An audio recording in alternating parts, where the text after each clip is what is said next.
Le Seigneur reviendra, le Seigneur reviendra, il l'a promis. Après avoir entendu le roi, ils partirent. Et voici que l'étoile qu'ils avaient vue à l'Orient les précédait, jusqu'à ce qu'elle vienne s'arrêter au-dessus de l'endroit où se trouvait l'enfant. Quand ils virent l'étoile, ils se réjouirent d'une très grande joie. Voici donc le verset qui me touche le plus ce soir. Pourquoi ? Parce qu'il met en scène des gens qui viennent de loin, dont on ne sait pas grand-chose en définitive, ces mages qui viennent d'Orient, qui sont souvent présentés comme des gens plutôt riches et plutôt intellectuels. Et donc, ces gens dont on ne sait pas grand-chose se sont mis en route pour trouver un enfant. Et finalement, c'est ce qui me touche le plus dans ce verset, le verset 10, c'est quand ils voient l'étoile qu'ils se réjouissent d'une très grande joie. En fait, c'est avant même d'avoir atteint l'enfant, d'avoir atteint le but ultime qu'ils s'étaient proposé d'atteindre, le fait de voir l'étoile, de voir le signe que l'enfant est maintenant à proximité immédiate, les remplit d'une très grande joie. Je trouve ça assez beau parce que finalement, en projection dans notre propre vie, bien souvent, on aimerait avoir le but ultime et on oublie de voir les signes qui le précèdent et qui nous permettent d'avoir confiance en ce en quoi nous croyons.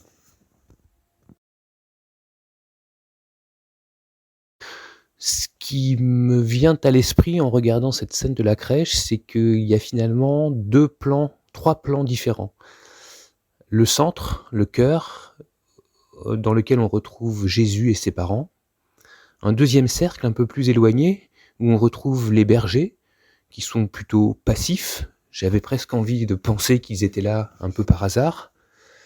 Et puis un troisième cercle qui contient les mages, qui sont ces fameux sachants, ces fameux rois qui sont en mouvement et qui viennent d'Orient. Et finalement, je me retrouve à la fois à travers la position des bergers, qui étaient là un peu par hasard et qui se sont qui ont arrêté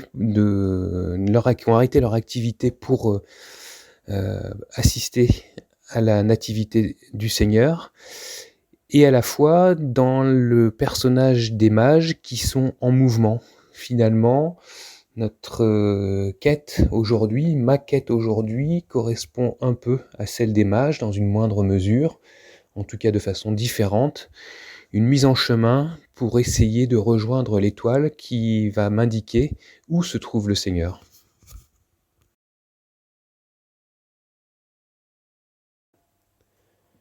Finalement, y a-t-il un personnage plus pauvre que les autres dans cette crèche qui nous est décrite ici ? Je ne crois pas. Je ne crois pas, car chacun des personnages qui sont ici représentés a remis sa vie entre les mains de plus grands que lui. Jésus, évidemment, remet sa vie entre la main de ses parents. Joseph et Marie ont, depuis déjà un petit moment, remis leur vie entre les mains de plus grands qu'eux. Les bergers ont remis leur vie entre les mains de plus grands qu'eux. Et les mages s'apprêtent à le faire, ils sont en chemin pour finalement remettre leur destinée entre les mains de plus grands qu'eux. Donc finalement, de l'ensemble des personnages qui sont représentés ici, aucun ne me semble vraiment plus pauvre. Ils sont tous pauvres, et par identification, chacun d'entre nous est un pauvre dans la scène et dans la vie.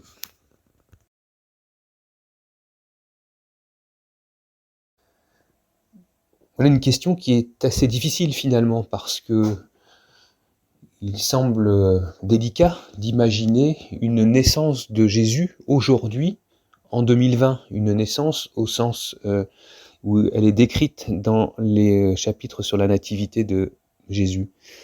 Il me semble malgré tout que s'il naissait aujourd'hui, Jésus pourrait naître n'importe où. Et quand je dis n'importe où, j'entends partout. Dans une clinique, dans une maternité, à la maison, dans une voiture de pompier, dans une famille riche, dans une famille pauvre, dans une famille chrétienne, dans une famille catholique, dans une famille musulmane, dans une famille européenne, africaine, américaine. En fait, ce qui m'intéresse à travers cette question, c'est finalement prendre conscience du fait que la naissance de Jésus est un phénomène universel qui dépasse les frontières.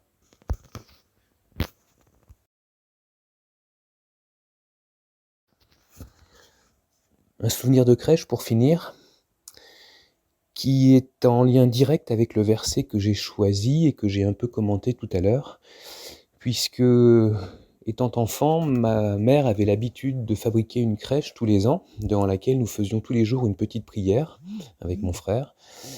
Et cette crèche était dotée d'une très belle étoile qui était punaisée au-dessus de la grotte dans laquelle naissait l'enfant. Une étoile qui brillait, qui scintillait. Je pensais à l'époque qu'elle était faite de diamants. Et elle était dotée d'une grande queue avec des fils soyeux, des fils d'or. Cette étoile-là me fascinait. Et finalement, je me rends compte ce soir qu'elle m'apportait presque autant de joie que celle que les rois mages ont observée en arrivant devant l'endroit où le Seigneur venait de naître. Un chant enfin, pour terminer, étant enfant toujours, mon grand-père avait l'habitude de chanter Minuit chrétien à la messe de minuit, donc j'aurais pu choisir le chant de Minuit chrétien pour penser à lui faire un petit hommage. Et en fait, je vais plutôt choisir un autre chant, qui n'est peut-être pas forcément un chant de Noël, mais qui est le chant du père Aimé Duval, un artiste des années 60 ou 70, qui était prêtre, et qui chantait la chanson « Le Seigneur reviendra ». C'était un prêtre que mon grand-père avait l'habitude de recevoir chez lui, et étant enfant, j'entendais, aux périodes de Noël en particulier, cette fameuse chanson. Le Seigneur reviendra, le Seigneur reviendra, il l'a promis, il reviendra la nuit qu'on ne l'attend pas. Le Seigneur reviendra, le Seigneur reviendra, il l'a promis, ne sois pas endormi cette nuit-là.